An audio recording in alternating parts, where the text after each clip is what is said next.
Hola, muy buenas noches. Mi nombre es Ana Martínez de la sección 121 de la profesora Francis Jaques. Hoy vamos a tratar la unidad 5, que es mecánica de los fluidos. Primero vamos a comenzar definiendo qué es la mecánica de los fluidos. La mecánica de los fluidos es la rama de la física que se ocupa del estado de reposo y de movimiento de los fluidos, utilizando como principios básicos la mecánica, las leyes de Newton, principio de conservación de la materia, principio de conservación de energía y principio de conservación de la cantidad de movimiento.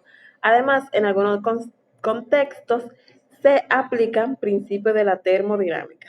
Según el comportamiento siguiente, según el comportamiento de cierta materia, al interactuar con el medio que los rodea, esta puede ser clasificada como sólida, líquida o gaseosa, debido a la sustancia, el estado líquido y el estado gaseoso que tienen en común, la generalidad de esos atributos. Entonces son agrupadas en un grupo llamado fluido. También se podría decir que están constituidos por una sustancia cuya partícula poseen una gran fuerza de atracción débil. Dichas partículas se mantienen unidas entre sí mediante fuerza cohesiva. Como dijimos anteriormente, estas partículas pueden ser débiles. Siguiente. Vamos a explicar ahora tres tipos de fluidos. Eh, Primero vamos a definir qué es el fluido neonatano.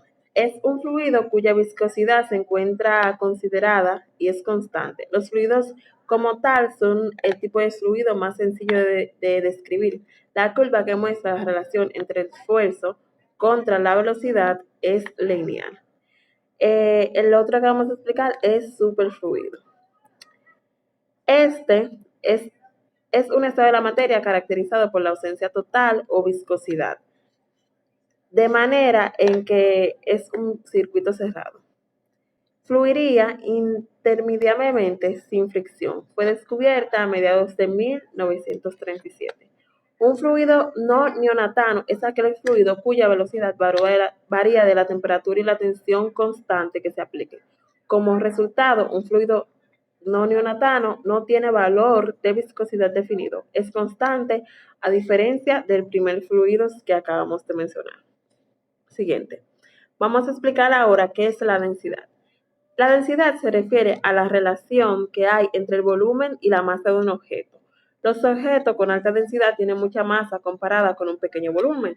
Por ejemplo, un pequeño ladrillo. Los objetos con baja densidad tienen una masa pequeña comparada con un gran volumen. Por ejemplo, un globo de fiesta inflado. Siguiente. Magnitud. Se refiere a una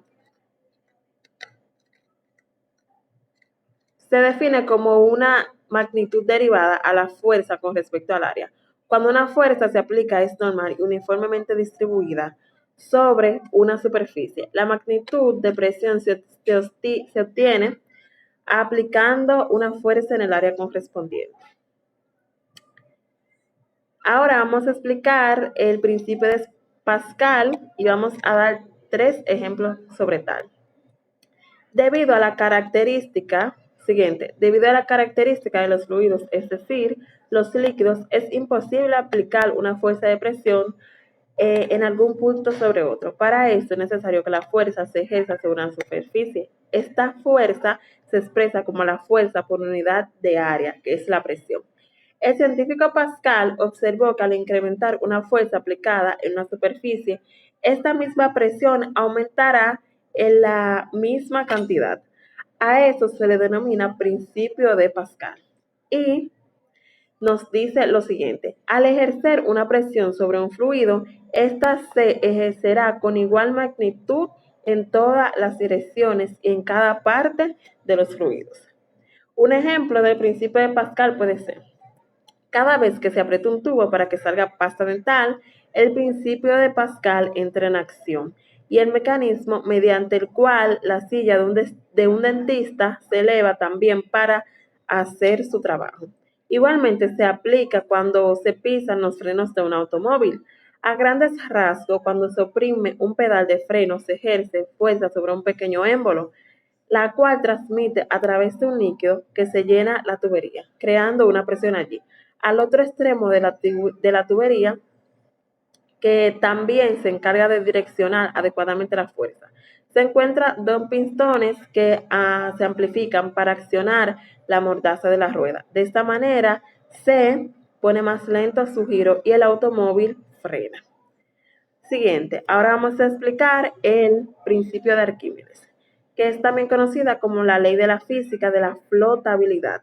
Fue descubierto por un antiguo matemático e inventor griego llamado Arquímedes, quien afirmó que cualquier cuerpo total o parcialmente sumergido en un fluido, ya fuese gas o líquido, pero que estuviera en reposo, es actuado por una fuerza ascendente o flotante de la magnitud, de los cuales, al igual peso del mayor fluido desplazado por el cuerpo.